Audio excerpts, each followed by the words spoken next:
All right, this is Business Owner Moms edition behind the scenes Facebook Live, and we've got Betty Bauer here, and we're going to get started in just a moment.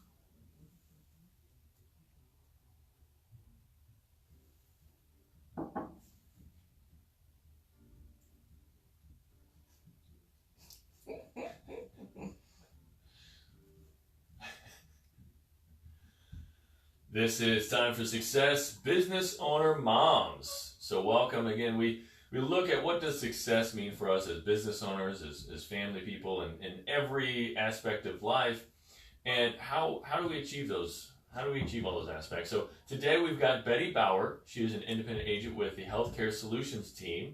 Say hi, Betty. Hi. Hi. Keep it short and sweet. Right, wonderful. That's what I requested, so that's awesome. So Betty, tell us a little bit more about what you do with the Healthcare Solutions team. Well, I'm a broker, so what I do is I find the plans that are best for my customers. I'm more of a consultant, so I'm licensed with more than 30 carriers, and I just take good care of them and try to find good plans for them. That's great. That's great. Now, you're an independent agent with the Healthcare Solutions team, so you really have kind of your own book of business. They give you kind of the backbone, kind of like along the lines of a franchise, but really you're in charge of your business and every aspect of taking care of them, right? Correct. Yes, I'm totally independent contractor. So right. It's my own business. Exactly. Because you can, create a team and do all that stuff as well, hire your own employees and all that, right? Correct. Some people do, and they have maybe a team of 20, 30 people under them. I kind of stay independent and do it on my own. Right. Oh, that's great. So you have how many daughters? Two daughters and no sons, right? No sons. No sons. But what about grandkids? I've got 3 grandsons. That's awesome. Yeah. So just kind of skipped a generation, I guess. Yes. I liked how it turned out. So. That's great. And so you obviously have the grandkids. You have your daughters. They've got their own lives, but you obviously want to still spend time with them, and so now you're a business owner mom with kids and grandkids. So what does success look like for you in business and life? I mean, how would you kind of define that for yourself? Success is, again, being independent, having control of your future and the amount of income that you make, but also have the freedom to do whatever you want to do. I don't have any set hours. Nobody tells me when I have to work, when I don't have to work. So if my family needs me, then I'm available. Yeah, that's great. So you're available, and what kind of things do you typically do to stay in contact with your family? I mean, do you go out for dinners? Do you what? Their lives are pretty busy. My oldest daughter lives 14 houses from me, so that's kind of wonderful. Convenient. So sometimes we go out and walk the dog. They've got a German Shepherd, so we go out walking through the neighborhood and catch up on things. My other daughter, I kind of go over there and help her with the kids sometimes. Or my grandson is in hockey, so I end up at the hockey rink a lot. That's great. It's great being able to have the time for that. You've kind of got that backbone of the business. But we were talking before, and there's some great flexibility within your business that you have to be able to help your daughters if there's kind of an emergency or whatnot. Tell me more about that. Well, like I said, I don't have any specific hours. I totally make up the hours that I want. If I want to work at nighttime or in the weekend, I can. If I need to be off during the day, sometimes things happen. My daughter needs a babysitter, and she'll at the last moment say, "Hey, Mom, can you come over and watch the kids tomorrow?" Right.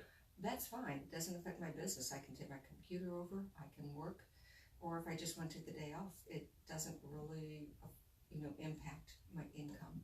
That's good. So with your business, you're able to you've got the mobility, and it's set up for that, so you don't necessarily have to go into the office, and so that's kind of one of your little time hacks there is if you can have a business that you can do pretty much anywhere, you're able to be there for your family, for your kids. You know, you don't have to just, when they call and say, hey, can you help out? You're there. Correct. That's awesome. Yes. That's awesome. So now, entrepreneurship, having your own business is a little bit newer for you? Pretty well. It's been about 4.5 years. 4.5 years. Okay. And what did you do before that? I did mortgages for 15 years. So I wasn't self-employed. I was W-2, but I kind of had the same kind of structure. I did have that freedom. That's good. Yeah. Not quite as much, but a fair amount. So yeah. I enjoyed it. Yeah. Yeah. So you've got even a next step level of freedom and complete control yes. of everything. Yes. That's awesome. Now, you're also married, right? Yes. Mm-hmm. And so, you know, you've got some flexibility, but still it's a busy time for you. So a busy time of year for you, right? Or you're kind of coming up into it. I'm into it. Yeah, yeah. And so there's probably a lot of hours worked. It's probably kind of crazy, kind of stressful. Would you say this time of year is pretty stressful for a health insurance agent? Yes, I mean it always starts off a little slow at the very beginning, then it really wraps up. So the last probably 4 weeks, I'm working pretty well every day, and again, I got the flexibility. I can work at 11 o'clock at night, help people, but then I still have time to go to church on Sundays, so yeah, it works out. Yeah, yeah. So during this kind of stressful time, what kind of things do you do to take care of yourself so that you're not feeling like you're overworked, overstressed? Do you go out for walks? What do you do for self-care? Well, ironically, when it wraps up like this actually motivates me, and okay. I love it. It's kind of like a high. Let's see how many people I can help, So I really get into it. I mean, my whole life revolves around those 6 weeks during open enrollment, and I love every minute of it. So I know that when it's over with, then I can kind of relax and do my exercise and go for walks and just sit down and watch TV. Because you're really motivated in your job by the fact that you get to help people. Correct. I mean, that's your biggest motivator in life, right? I think you've shared that with me before. Yes, it is. And so this kind of job really helps you because health insurance is very frustrating. Oftentimes, if you don't know what you're doing, mm-hmm. and you kind of try to help bring some simplicity to that. Mm-hmm. Yeah, because it didn't seem that long ago when open enrollment came around at my work, it was just like it would be like a deer in headlights. Right. I have no idea what they're talking about. I don't know what co-insurance is. So I take that aspect and I break it down for my customers, and then afterwards they go, "Oh wow, thanks. You made it so easy." So that's just kind of what I do. Yeah, yeah. So this is the most exciting time of year for you, mm-hmm. because you're go helping people. You're getting big numbers. What do you do to stay motivated the rest of the year? It's a little bit more of a challenge sometimes. Well, I do a lot of networking, and so that keeps me connected with people. Yeah. And I found out that's enjoyable. Good.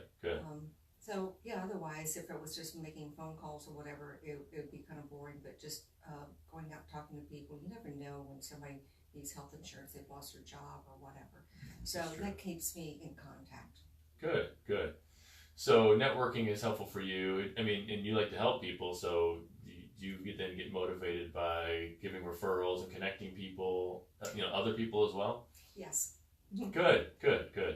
So, because you're a member of BNI. Correct. Right, that's one of your networking. What other networking groups are you Chamber part of Commerce. Chamber of Commerce? Mm-hmm. Okay. Awesome. Are there any other ones that you go to or maybe visit or anything else out there in the San Luis area? No, I'm in 2 Chamber of Commerces in BNI, and again, with being in BNI, I can go to other groups. Yeah. So I get to meet a lot of people, and there's always happy hours and a right. lot of, lunches and things. So just getting out into the community, let people know what I do, and that just kind of keeps me going. So that keeps you motivated, and that keeps the leads trickling in. Is that your main lead generation source, networking? Because of this and the fact that I help a lot of people and they appreciate it, and then they send me referrals, and with the networking, 100% of my business is referral repeat business. Great. So and that's interesting, you talk about the referral repeat business. I mean, for a lot of people, I mean, businesses are all different, in terms of their structure and how much time you have to be able to take care of people and when they need that taken care of. I mean, for you, a lot of times it's kind of like, once a year, but, during that busy time, whenever they know that they need it. But you were saying that other things, pop up. Sometimes people lose jobs, get jobs. And then also, I think with health insurance, you kind of mentioned that sometimes, they run into issues with their health insurance company and they don't know how to navigate that. Is that something that you kind of help them figure out how to navigate a little bit? So. Yes, that's probably why I have so many referrals and repeat business, because I don't just put them in something and then leave and then they can't ever get a hold of me. I've had several customers come to me and they said, "Oh, my other agent, I've called, they never return my call, they never talk to me or anything." I tell them to put my name and number in the phone. They have access to me 24/7. And I'm usually either answering the phone or replying to a text, so I help them with billing questions or, not concerns, claims, payment, anything that they have. They can call me at 8 o'clock on a Saturday morning, which people have from the emergency room, wanting to know what kind of insurance they have. So they always have access to me. So I think we kind of connect more as friends. They look at me as a friend that's always there for them. You've got a friend in the health insurance business? Is that right. That what it is? Hopefully I didn't hit up on a trademark or anything like that. It's going to get me in trouble. But no, that's great. And so I think that the important thing here is that you understand the value of repeat business. I mean, especially in your industry, I mean, that's kind of how you get paid, for sure. Definitely, and it's so nice to have people call you and say, "Hey, you came highly recommended," or they come back to me and says, "Oh, you helped me last year and you did such a great job. I need you to help me this year." So it's just very, very, very rewarding, and so that's why I keep on striving to help people more. I probably take a lot more time with customers. I mean, it'll be nothing to sit on the phone for 45 minutes and go through this. I don't just pick up the phone, rush them through, and hang up. So I do take a lot of time with them. Good. Now we talk a lot about managing time, obviously, and all that. Now, if you're at home or you're out with your husband on a Saturday morning at 8 o'clock and somebody calls you, how does that affect things? I mean, is your husband pretty understanding, or do you? Sure. Yeah. I mean, usually if I can't talk at the time, I'll respond back, text me, and then sometimes I can respond to whatever the problem is via text. Yeah. So he's pretty well used to me always being available for customers. Even when I was in the mortgage business, kind of the same thing. A customer needs you, you're talking to them at that time. So during open enrollment, he usually just fixes dinner and goes into my office, and so he knows I don't leave my office at nighttime. Time. Right. So he's got kind of this understanding that just during open enrollment period, you're just kind of working a little bit later.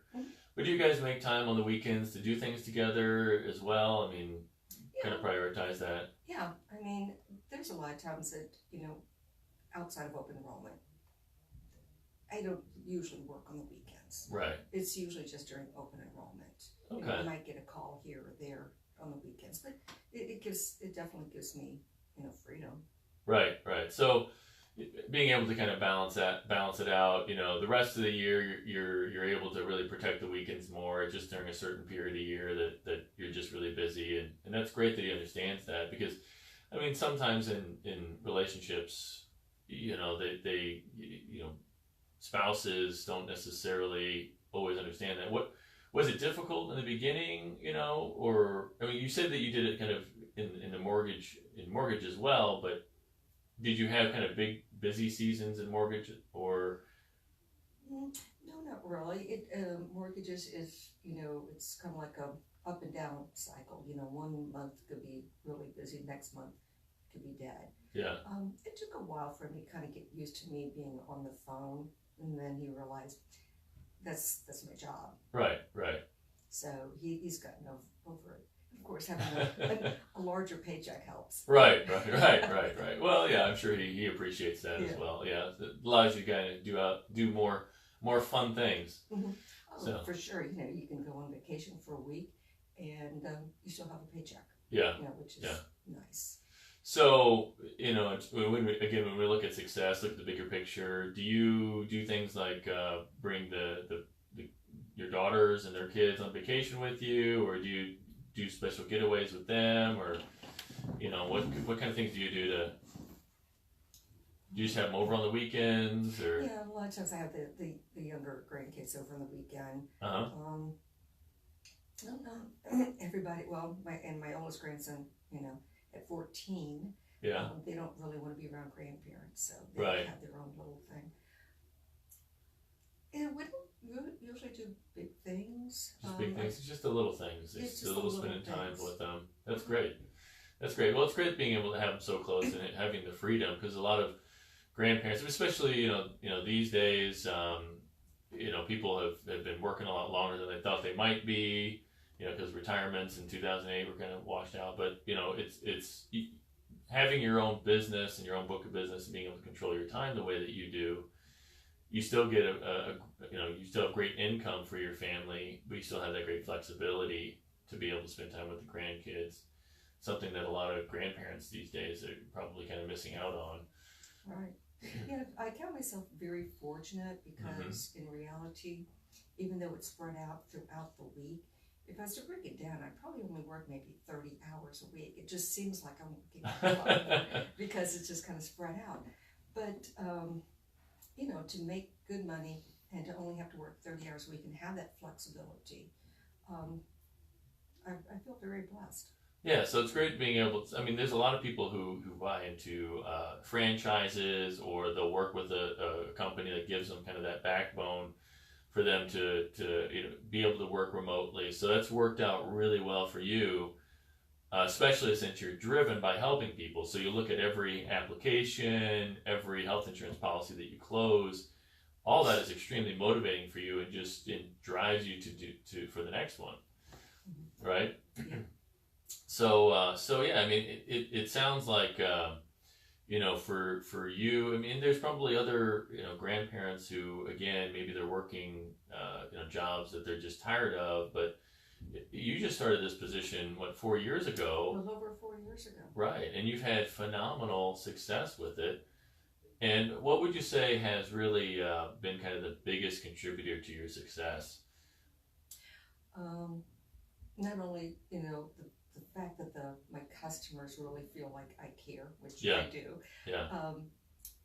But networking, seriously, going out and connecting with people and talking with them, between BNI and the chamber, and all those connections, I would say that's probably 75% of my business is from that.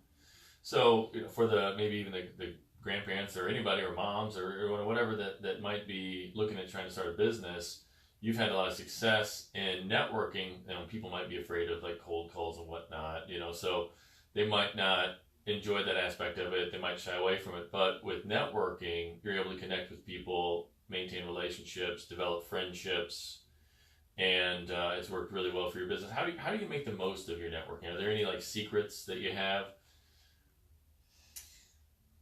No. What's funny is in the past I didn't network, and because that wasn't. It wasn't encouraged, I guess. No, it was encouraged, but my personality isn't to get out there and be that social butterfly and talk and everything. So I was always kind of more the wallflower, and so I didn't connect in the mortgage business with realtors and things. That was really important. So when things changed, and there was no refis, and you only had purchase business and you had no realtors, then you kind of crumbled. Right. So I forced myself, and BNI has been really great with that. It forced me to get out of my shell, talk to people, be a leader, and that's been the best thing. It's helped me grow as a person, get out of my comfort zone, and so now I really enjoy doing that. I look forward to it. So yeah, I would encourage anybody, even if they feel scared, to go into any kind of networking group if they want to grow their business, they need to get out of their shell. Yeah. So would you say then, like when you were first going out there and doing the networking, the groups that you went with, they were pretty understanding if somebody knew the networking, and they would try to kind of help lift you up? Or was BNI especially good at that? You know, that they kind of understood people who were new to networking, and they try to kind of give you the tools and the help, or I mean, how did you progress from somebody who was afraid of networking to somebody who loves it and that's their main source of business these days? How I actually got into it more was there was a person that I'd met at an after hours in a chamber. Yeah. And he was kind enough to introduce me, because he was, he'd been in the chamber for a long time, everybody knew him.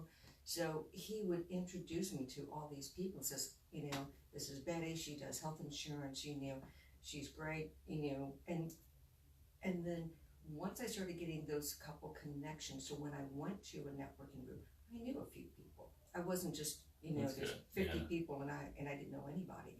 And that's what started it. So I think it's really important is if somebody goes into those places, find someone that could maybe help show them around and kind of feel comfortable. Yeah. And from then on, I just took off. Wow. So, I mean, there's kind of two sides to that. First of all, if you're a network, or if you're new to networking and, you're trying to figure out how to be successful and you're kind of not a big social butterfly, as you say, find maybe one familiar face, or at least a friendly face that might be able to introduce you. And I guess, did you ask for the introductions? Did you say like, hey, I'm kind of new? No, that person took me around and says, hey, That's great. That's great. And that made all the difference in the world. So then the other side of that would be that if you have a networking group, or you're a member of a networking group, to really watch for the people who might be kind of looking like they're just a little bit less comfortable, and you just take them around and then introduce them to people. I mean, I've been to networking groups where I've seen kind of the wallflowers, the people who are not really into it quite yet. They really don't know how to navigate it. And, I'll try to go and talk with them, even though it's not necessarily my networking group. Like, I'm just a visitor. So I guess, in a lot of respects, we can all probably help each other a little bit more. But if you are running a networking group and you want to be successful, it sounds like that's a huge success story of somebody who saw a need, somebody that was less than comfortable, and helped them out. Yes, I would definitely recommend that. And, I probably don't do it as often as I should, when I see visitors, to try to introduce myself and try to make them feel comfortable. But we probably need to be more conscientious of that. Yeah, because I mean, if nobody would have taken you under the wing, I mean, you might not have gone to another one. No. Because it was probably very stressful to be there, and then if you're really stressful to be there, then you feel like nobody wants you there, then why would you go back? True. Yeah, so that's fantastic. So I wanted to ask a little bit too.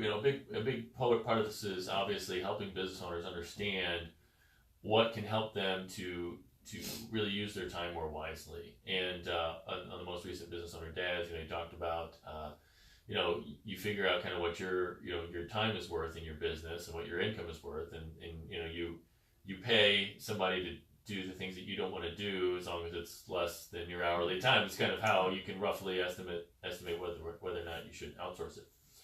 But the beauty of like working with you is that there's not necessarily a fee that they wouldn't have somewhere else or something like that. I mean, a lot of health insurance plans, there's no fee because you're taken care of, but I mean, you're paid for as an agent for the health insurance companies. Right. The Obamacare, I guess, runs a little bit different. Right. Yeah, I usually charge what they call a broker fee. Right. Which is very minimal compared to what most people charge. Right. But I tell them, with the value, that I'm not only helping them pick the right plan, making sure they're putting the right income, but then again, they have 24/7 access to me for the next year. So if they have any concerns about their plan, then they can contact me. Yeah, that's great. That's great. Well, I mean, health insurance is constantly changing too, and you stay abreast of things. So for a business owner who's not spending a lot of time trying to learn about health insurance and the pitfalls, and do they have the plans that they need for potential health issues and whatnot, I mean, you are the expert for them. So, I mean, they might spend hours researching this stuff where you can ask a few questions and really be able to, identify the right option for them. Is that fair Correct. to say? Yes. Awesome. Because, I mean, how often are you doing training throughout the year on just health insurance updates? I mean, how many hours would you say probably? Well, there's always changes. We have our meetings every week and Right. there'll be changes and stuff. So, we add plans. I mean, we have a Christian health plan, Alara Care, which is comparable, maybe a little bit better than the MetaShare. So we've added that. So we're always looking at new companies that we can add in to kind of fill in the gaps. So you're always evaluating better options for folks. That's Yes. great. That's great. Well, so, if you're a business owner and you're trying to figure out, especially this busy, this time of year, a lot of business owners are trying to figure out how to generate some extra revenue before the end of the year, or, maybe they're trying to plan for next year. I mean, it should be a fairly busy time for business owners who are trying to kind of keep the doors open and looking into next year. And so it's not really necessarily a great time for them to become health insurance agents, right? Right. Yes. Unless they want to do that, right? Then it's a great time of year because it's busy. But so really working with somebody like you and leveraging your skill sets is it can help them to not only it pays off now, but in the long term as they go through the next year, there's not necessarily big surprises. They've got the support and the help so that they're not just kind of going at it alone. So, all right. So this is Matt Barbie with Time for Success and Business Owner Moms Edition, and we had Betty Bauer with Healthcare Solutions Team. Thank you so much, Betty. Thank you.